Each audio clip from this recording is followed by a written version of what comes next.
terdapat hubungan yang erat antara kehidupan pribadi kita dengan sesama.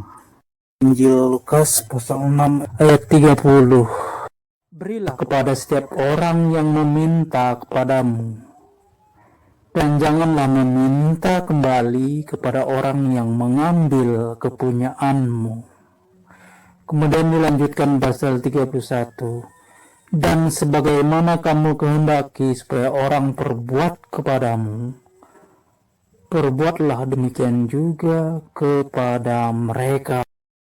Bayangkan kalau misalnya milik kita diambil,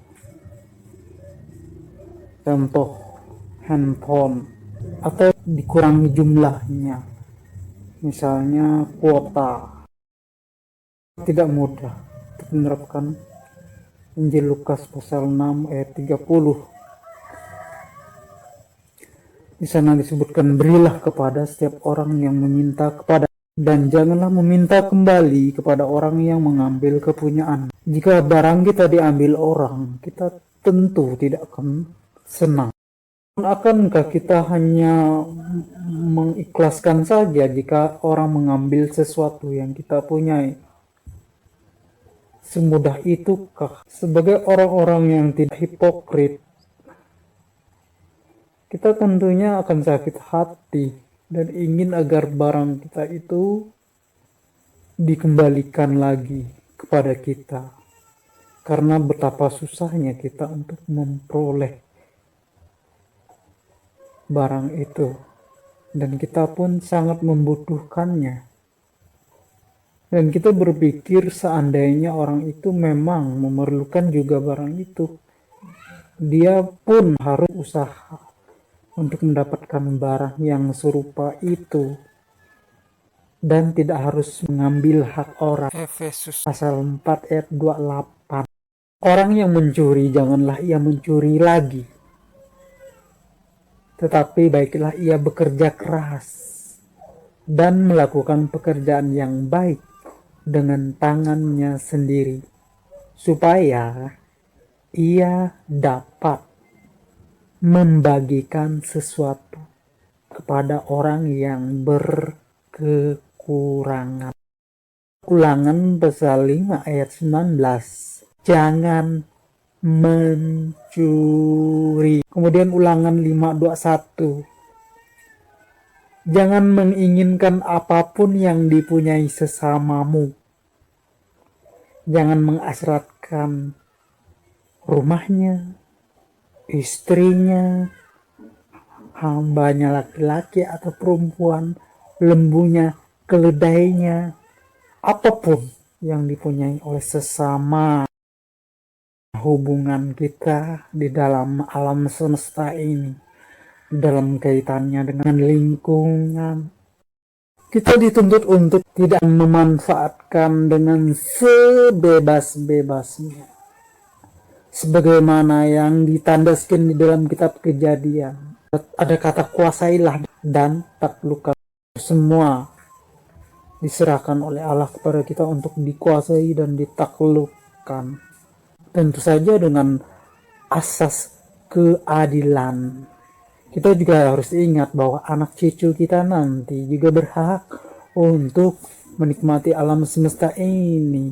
Begitu juga dengan sesama kita. Bukan hanya kita yang beruang saja yang dengan bebas bisa mengeksploitasi segala macam benda, tetapi sesama kita yang tidak mempunyai apa-apa pun juga berhak.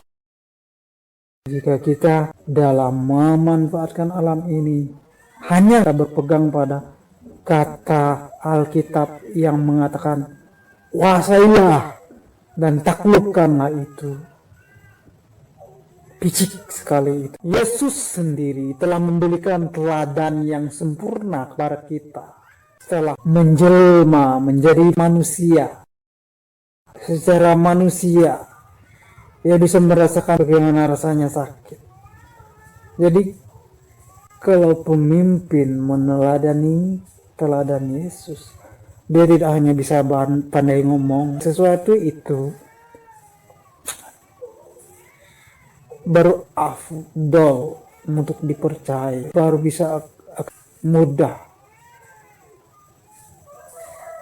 akan diterima jika orang itu mengalaminya langsung, hanya melihat dan mendengar itu kurang bisa percaya. Contoh, ketika kita melihat orang kehujanan sementara kita di dalam rumah, di dalam selimut, kita membayangkan, oh betapa dinginnya orang itu, hanya sekadar membayangkan. Tapi jika kita juga kehujanan, tentu situasinya akan berbeda. Kita akan merasakan menggigil, kita ingin cepat-cepat mandi, bersihkan badan, kemudian kita ingin cepat menghangatkan tubuh. Kalau orang cuma melihat sebatas itu saja, setelah itu ya orang yang dilihatnya berlalu, ya sudah, pikiran itu sudah tidak ada lagi. Berbeda kalau dia juga kehujanan. Sirach pasal 11 ayat 7 di sana disebutkan, jangan mencela sebelum engkau selidiki. Setelah berpikir dahulu barulah menegur. Kita jangan sok bijak kalau kita belum pernah merasakan seperti apa yang orang itu rasakan. Hanya sekedar melihat, mendengar, tidak afdal. Contoh, ada orang yang mengatakan bahwa hidup susah tidak seberat yang dibayangkan atau digembar-gemborkan. Karena ia mengetahui hidup susah itu dari film atau melihat temannya. Tapi dianya pergi kemana-mana pakai motor atau mobil, bawa uang saku pula.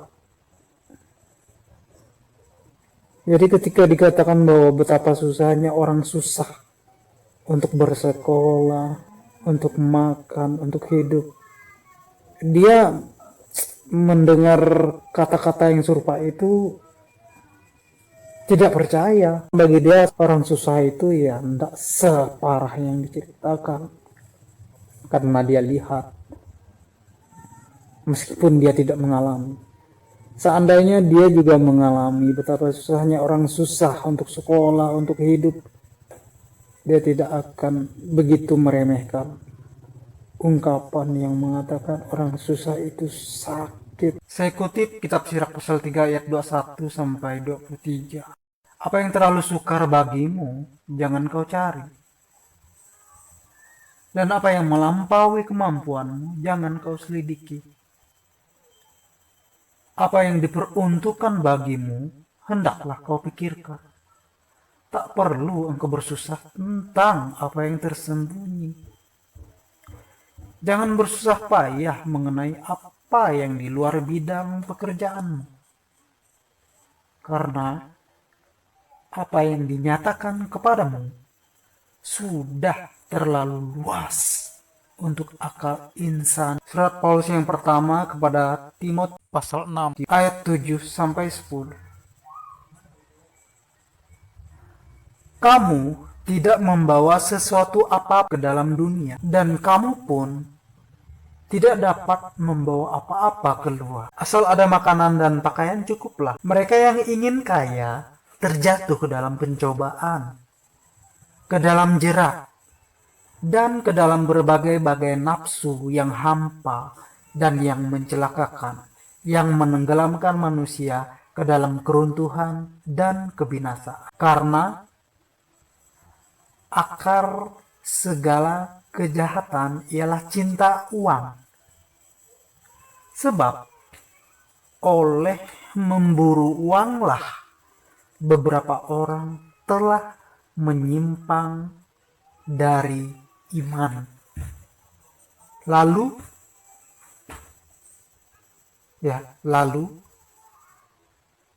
emangnya uang itu tidak penting? Oh tidak, bukan begitu maksudnya.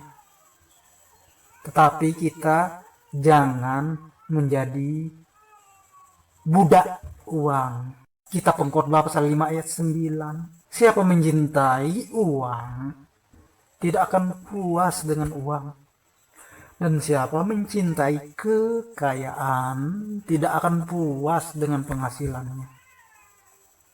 Kemudian kitab Sirach 27 ayat 1.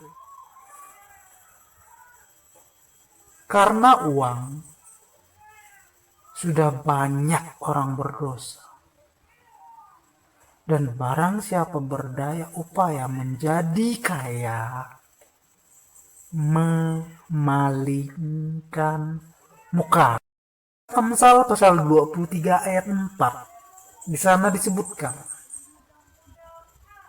jangan bersusah payah untuk menjadi kaya, tinggalkan niatmu itu. Sirach pasal 13 ayat 24. Memang kekayaan adalah baik kalau tiada dosa sertanya. Tetapi kemiskinan adalah buruk menurut anggapan kaum fasik. Tentang kaum fasik ini, saya kutip kitab Kebijaksanaan pasal 3 ayat 10. Para fasik mendapat hukuman sesuai dengan angan-angannya, oleh karena mereka tidak menghiraukan yang benar. Amsal 15:29. Tuhan itu jauh daripada orang fasik. Kemudian Amsal 16:4. Orang fasik dibuat Tuhan untuk hari malapetaka. Amsal 24 ayat 19. Jangan iri kepada orang fasik. Kemudian Sirach pasal 21 ayat 9. Himpunan orang fasik merupakan timbunan ampas kayu lenan, dan nyala api menjadi kesudahannya. Orang kaya yang menghina orang miskin itu orang fasik. Orang fasik itu menghina orang miskin. Sirach 13:24. Tuhan jauh dari orang kaya, Tuhan itu jauh daripada orang fasik. Amsal 15:29. Orang fasik dibuat Tuhan untuk hari malapetaka. Amsal 16:4. Para fasik mendapat hukuman sesuai dengan angan-angannya, oleh karena mereka tidak menghiraukan yang benar. Kebijaksanaan Salomo 3:10.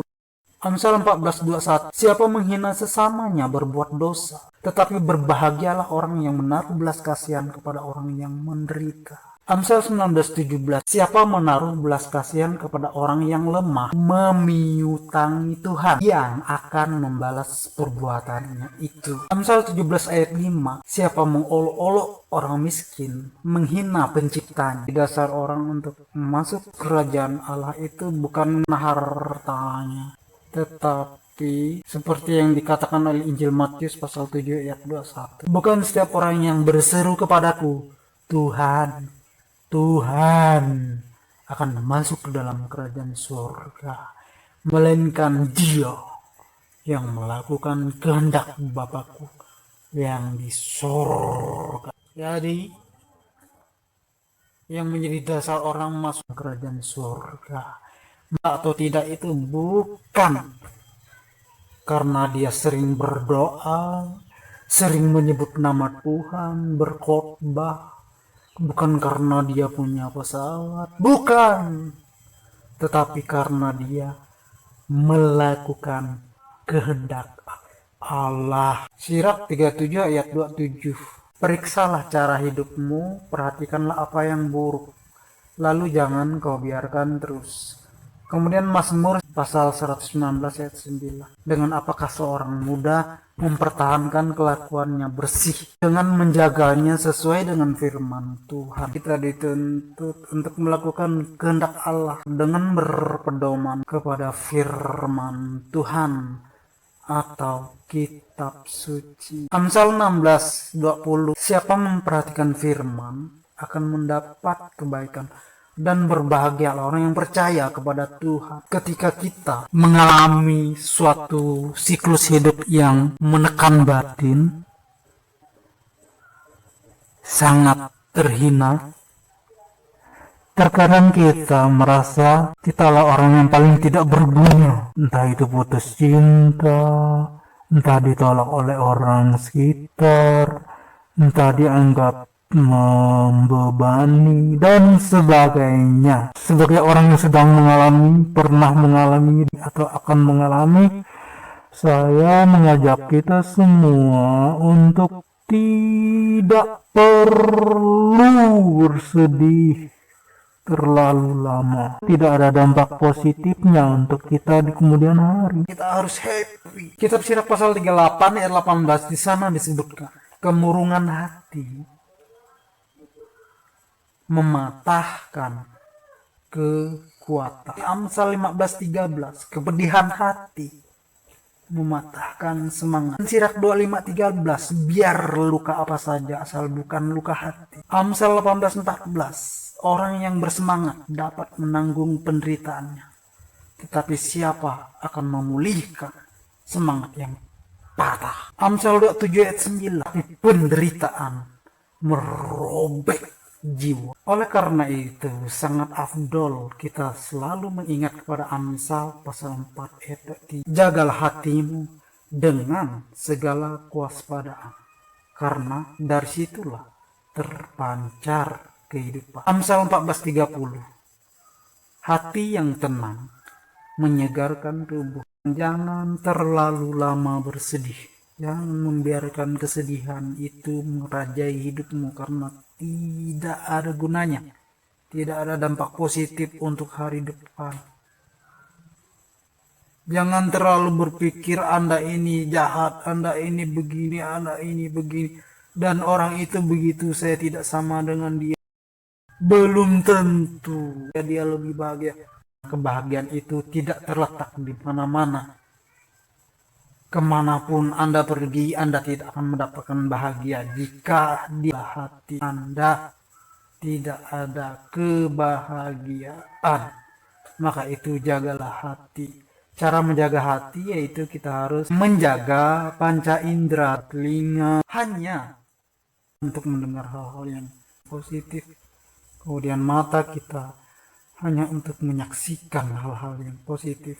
Insya Allah kita akan bahagia. Ada kata-kata bijak, tepuk dada, tanya selera. Kita tidak memaksakan orang untuk harus bisa seperti kita, atau kita harus bisa seperti orang.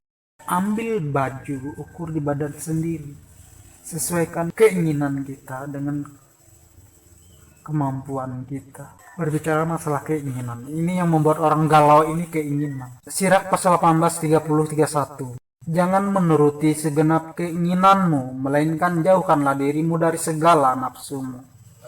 Dengan memuaskan segala keinginan hatimu, engkau menjadikan dirimu tertawaan musuh. Kemudian Sirak pasal 6 ayat 4, hawa nafsu yang jahat menghancurkan pemiliknya dan menjadikannya tertawaan musuhnya. Amsal 27 ayat 20, dunia orang mati dan kebinasaan tak akan puas, demikianlah mata manusia tak akan puas. Pengkhotbah pasal 6 ayat 7, segala jerih payah manusia adalah untuk mulutnya, namun keinginannya tidak terpuaskan. Amsal 21 ayat 26, keinginan bernafsu sepanjang hari, tetapi orang benar memberi tanpa batas. Manusia itu tidak akan pernah merasa puas. Oleh karena itu kita dituntut untuk mampu mengekang hawa nafsu. Kita harus mampu untuk melakukan tindakan kontinensi, mengekang hawa nafsu. Orang menginginkan ini, menginginkan itu, ingin seperti ini, ingin seperti itu, tak terlaksana. Akhirnya galau. Akibat galau dia berpikir yang bukan-bukan dan akhirnya berdosa. Di surat Yakobus pasal 1 ayat 13, di sana disebutkan, apabila seorang dicobai, janganlah ia berkata, pencobaan ini datang dari Allah. Sebab Allah tidak dapat dicobai oleh yang jahat, dan ia sendiri tidak mencobai siapapun. Kemudian lanjutkan pasal Yakobus 1 ayat 14. Tetapi tiap-tiap orang dicobai oleh keinginannya. Ia diseret dan dipikat olehnya. Dan apabila keinginannya telah dibuahi, ia melahirkan dosa. Dan apabila dosa itu telah matang, ia melahirkan maut. Kitab Sirach pasal 30 ayat 20. Kesusahan membuat orang menjadi tua sebelum waktunya. Iri hati dan sakit hati memperpendek hidup. Dan kesusahan membuat orang menjadi tua sebelum waktunya. Yang membuat orang itu bisa menjadi tua, bisa mati karena dia mempunyai hawa nafsu. Ia bisa merasakan susah, kecewa, tidak puas. Dan tidak ada suatu patokan khusus yang hebat untuk bisa dipakai. Sehingga orang menjadi happy selalu. Tidak mungkin orang selalu happy. Karena orang bisa merasa bosan. Kita lihat orang kayaknya enak. Tapi kalau kita di posisi dia belum tentu. Begitu juga orang lihat kita kayaknya enak. Padahal kita merasa tidak enak. Atau tidak terlalu enak. Jadi bagaimana caranya supaya kita benar-benar merasa enak seperti yang orang lihat? Itu yang susah. Saya lihat kamu enak, kamu lihat saya enak. Jadi macam mana caranya biar saya tuh betul-betul enak kayak yang kamu lihat? Kita tahu semua yang ada di dunia ini sifatnya sementara. Tapi kita juga hidup di antara sesama manusia. Kita juga butuh keberadaan kita ini dianggap ada. Kita butuh pengakuan dari mereka juga bahwa kita ini ada di dunia. Dunia ini bukan hanya untuk satu orang. Surat Paulus kepada jemaat di Galatia pasal 1 ayat 10. Jadi bagaimana sekarang? Adakah aku cari kesukaan manusia atau kesukaan Allah? Adakah aku coba berkenan kepada manusia? Sekiranya aku masih mau mencoba berkenan kepada manusia, maka aku bukanlah hamba Kristus. Ini kata-kata Paulus. Seandainya waktu dia menjadi rasul, dia tidak akan memberitakan Injil ke sana kemari jika yang dia perhatikan adalah penilaian dari manusia. Karena otomatis dia akan dipandang sebelah mata. Karena dia itu bekas orang yang brengsek. Sebelum bernama Paulus, dia itu bernama Saulus. Ketika dia bernama Saulus, sebelum matanya dibutakan di jalan Emmaus, dia itu kerjaannya adalah membinasakan orang-orang yang percaya kepada Allah. Setelah matanya buta, kemudian menjadi rasul, tak mungkin orang lupa sama wajahnya. Tak mungkin orang mendengar omongannya. Dia pasti akan dilecehkan, dipandang serong. Karena setelah membasmi orang-orang yang percaya, kemudian dia menjadi bagian dari orang itu dan mengajarkan pula apa yang sebelumnya dia tentang. Kan aneh. Mana mungkin orang percaya? Nah, itu kisah Rasul Paulus. Tetapi itu prinsip dia di Galatia pasal 1 ayat 10. Adakah ku cari kesukaan manusia atau kesukaan Allah? Adakah ku coba berkenan kepada manusia? Sekiranya aku masih mau mencoba berkenan kepada manusia, maka aku bukan hamba Kristus. Kalau yang dia utamakan pujian, penghargaan, dan penerimaan dari manusia, dia tidak akan mau lagi untuk susah payah sana kemari memberitakan kerajaan Allah.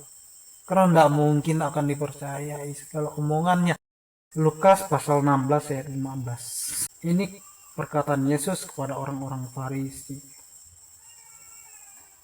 Yesus berkata kepada mereka, kamu membenarkan diri di hadapan orang, tetapi Allah mengetahui hatimu.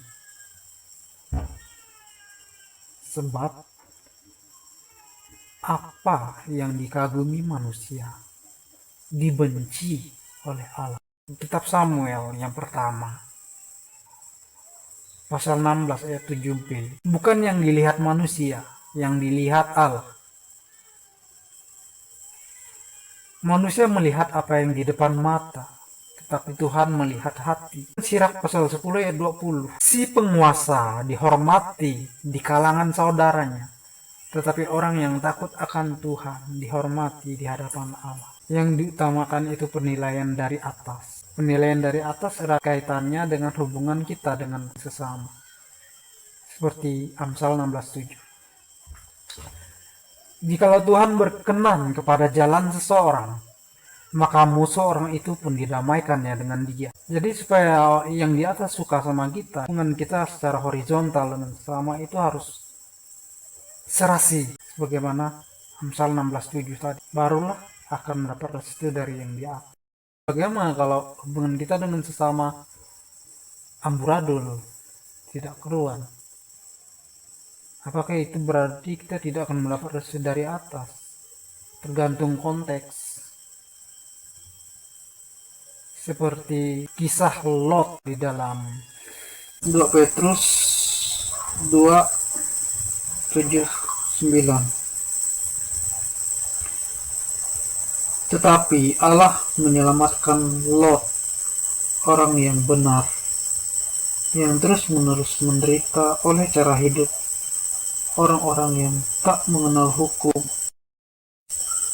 dan yang hanya mengikuti hawa nafsu mereka saja. Sebab orang benar ini tinggal di tengah-tengah mereka dan setiap hari melihat dan mendengar perbuatan-perbuatan mereka yang jahat itu, sehingga jiwanya yang benar itu tersiksa. Yesaya 59:15. Kebenaran telah hilang, dan siapa yang menjauhi kejahatan, ia menjadi korban rampasan. Tetapi Tuhan melihatnya, dan adalah jahat di mata Tuhan bahwa tidak ada hukum. Amsal 16:17. Menjauhi kejahatan, itulah jalan orang jujur. Siapa menjaga jalannya, memelihara nyawanya. Amsal pasal 8 ayat 6. Lebih baik orang miskin yang bersih kelakuannya daripada orang yang berliku-liku jalannya, sekalipun ia kaya. 28:10. Siapa menyesatkan orang jujur ke jalan yang jahat,